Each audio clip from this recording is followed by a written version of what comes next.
Shalom à tous, bien-aimés, comment est-ce que vous allez? J'espère que vous allez bien. Je suis vraiment très heureuse de vous retrouver et partager avec vous juste un message. Un message que j'ai à cœur, que le Seigneur m'a mis aussi à cœur. J'aimerais juste partager le message avec vous. Je crois que le Seigneur vous fait du bien, vous a fait du bien durant tout le mois de juillet et encore ce mois d'août. Je crois qu'il fera encore plus. Je crois qu'il fera encore plus pour vous. Donc ici dans le livre, donc je vais aller dans mon thème, dans le livre de Ésaïe 60, la Bible nous dit, il dit, lève-toi, sois éclairé car ta lumière arrive et la gloire de l'Éternel se lève sur toi.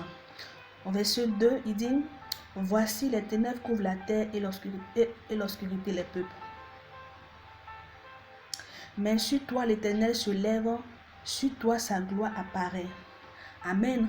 J'aimerais juste te booster par ce message, bien-aimé. Ici, la Bible nous dit non, on dit lève-toi, sois éclairé.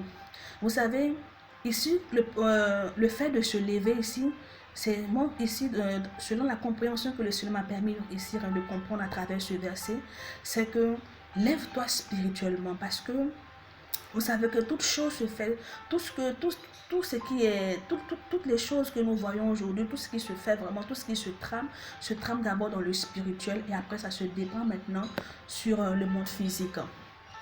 Ici, j'aimerais juste t'encourager, bien-aimé, à te lever. Peut-être que tu es assis, peut-être que tu es découragé, peut-être que vraiment tu n'as plus d'espoir.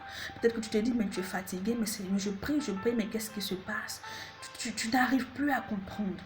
Mais laisse-moi te dire non, que ce n'est pas le moment de s'asseoir, ce n'est pas le moment de baisser les bras. Vous savez, on ne peut pas gagner une bataille, on ne peut pas gagner une guerre étant assis. Il faut que tu te lèves, il faut que tu te mets à ton poste. Pourquoi tu as abandonné ton poste? Pourquoi est-ce que tu t'es assis? Pourquoi est-ce que tu as abandonné? Tu n'as pas le droit d'abandonner. Tu ne peux pas donc... il n'y a pas d'excuse à ça en fait. Il n'y a pas d'excuse parce que il va de ta vie. Il faut qu'il y ait une prise de conscience. Il va de ta vie. Il faut que tu te lèves véritablement. Que tu te lèves spirituellement. Que tu te lèves dans la prière. Que tu te lèves dans la méditation. Tu me diras non que je n'ai plus de force. Tu me diras, oh, je suis fatigué, je suis épuisé. Tu me diras, oh, vraiment, je n'ai plus de force. Je ne sais quoi faire. Mais laisse-moi te dire que en tant qu'être humain, nous sommes limités. Nous avons peu de force. Mais celui qui renouvelle nos forces, c'est le Saint-Esprit. C'est le Saint-Esprit. Il est là pour toi. Il est là pour t'aider. Il est là pour t'apporter vraiment ce que te manque. Et s'il te manque la force, demande l'aide au Saint-Esprit. Demande au Saint-Esprit de te donner la force de pouvoir te relever dans la prière. Vous savez, lorsque le diable attaque un enfant de Dieu, il n'attaque pas ce que tu as présentement, mais il attaque ce que Dieu a mis en toi. Parce qu'il sait que ce que Dieu a mis en toi, si tu exploites cela, ça ne l'arrangera pas. Et en chacun d'entre nous, Dieu a investi en chacun d'entre nous. Et Dieu a déposé quelque chose en nous. Et nous n'exploitons pas ces choses-là. C'est pour cela que vraiment nous subissons en longueur de journée. Laisse-moi te dire que tu dois te lever. Il est temps que tu te lèves. Il est temps que tu te lèves. Tu as assez dormi. Tu t'es assez assis. Tu as assez pleureux. Tu t'es assez lamenté. Il faut que tu te lèves. L'heure est arrivée pour que tu te lèves, bien-aimé. L'ennemi prend du terrain, gagne du terrain. Parce que tu es assis, parce que tu n'es pas à ton poste. Je viens juste pour t'encourager, bien-aimé, pour que tu te lèves véritablement. Arrête de donner des excuses. Lève-toi véritablement, bien-aimé. Il faut que tu te lèves. Et que tu exploites ce que Dieu a mis en toi. Ces dons que Dieu a mis en toi. Ces dons-là, il les a mis pour quelque chose. Pour des circonstances, pour que tu te lèves, pour que tu parles. Dieu veut que tu parles à la situation. Dieu veut que tu parles à la montagne. Mais tu es en face de la montagne et tu pleures. Mais est-ce que tu sais véritablement qu'en toi, Dieu a investi, bien-aimé? Dieu a investi en toi. Tu es une femme qui est née pour régner. Tu es un homme, tu es né pour dominer. Tu as une destinée glorieuse. Tu penses que l'ennemi va te laisser atteindre cela? Non. C'est une bataille que tu dois te lever. Tu dois te lever. Demander au Saint-Esprit de te donner la force. Demander à l'Esprit de t'assister dans tout ce que tu feras. Parce que nous, en tant qu'êtres humains, nous sommes limités. Mais lui, lorsqu'il vient, il vient pour renouveler nos forces. Lorsqu'il vient, il vient pour nous donner cette force-là de pouvoir continuer.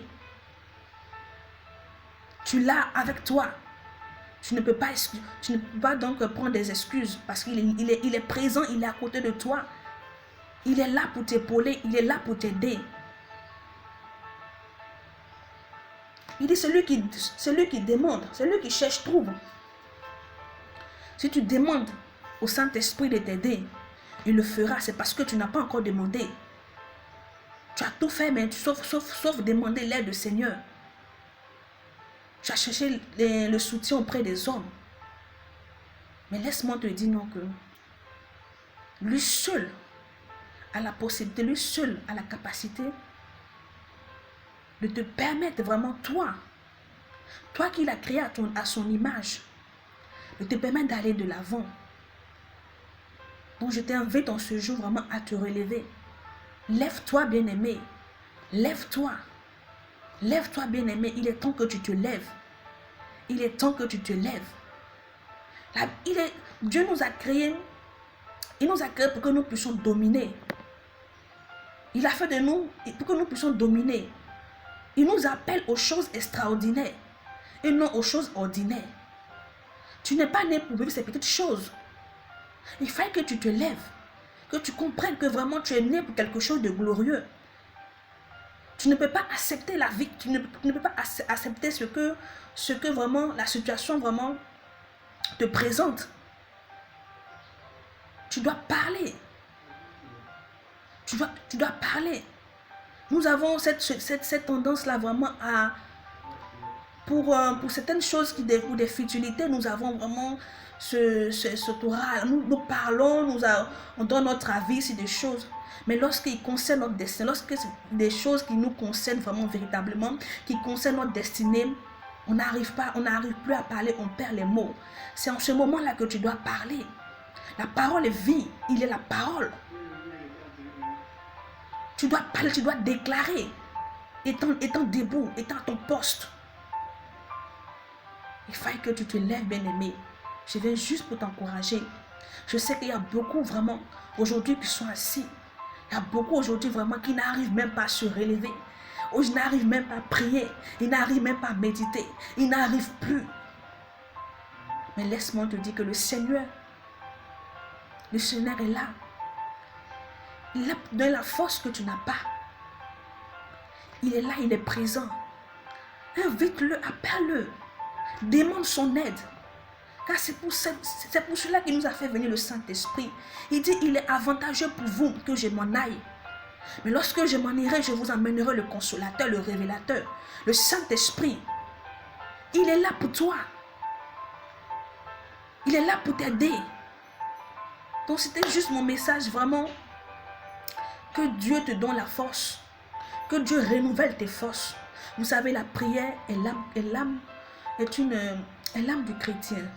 La prière pour un chrétien qui prie, qui médite, un chrétien qui cherche la présence de Dieu, qui prie en longueur de journée, est un chrétien qui est avisé. Est-ce que vous comprenez? Est un chrétien qui est avisé. Le diable, même quand il voit une personne qui prie, une personne qui cherche le Seigneur, une personne vraiment qui se met à part pour le Seigneur, il comprend que d'avance, là, il a perdu. Il a perdu parce que celui-là qui prie est un chrétien qui est avisé. Parce que rien n'arrivera sans que le Seigneur l'ait révélé. Donc j'aimerais juste t'encourager.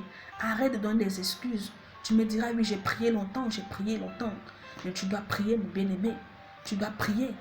Tu dois prier. La prière fervente du juste a une efficacité. Tu dois persévérer dans la prière. Tu dois persévérer dans la prière. Tu dois persévérer dans la prière. Les disciples ont persévéré dans la prière jusqu'à ce que la promesse, qu'ils puissent avoir la promesse. Tu dois persévérer dans la prière. Notre problème aujourd'hui, c'est qu'aujourd'hui, on veut les choses rapidement. C'est qu'on n'est pas patient. Tu dois patienter, bien-aimé. Tu dois patienter. Parce que ton Dieu, ton Père qui est là-haut, il voit tout. Tes prières ne sont pas en vain. Tu dois rester debout, rester à ton poste. Rester à ton poste.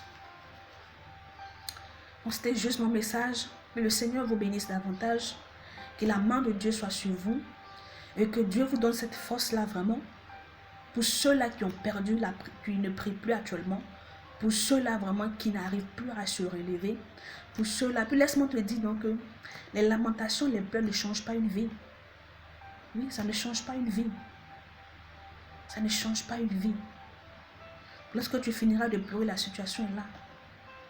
Ça ne change pas une vie. Donc il faut qu'il y ait une prise de conscience. Une prise de conscience. C'était juste mon message. Que le Seigneur vous bénisse et que la grâce de Dieu soit sur vous.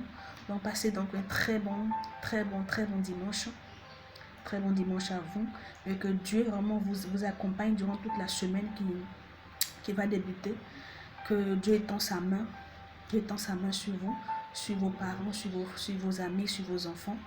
Que Dieu étend sa main sur vous et que sa grâce, sa faveur surabonde dans vos vies.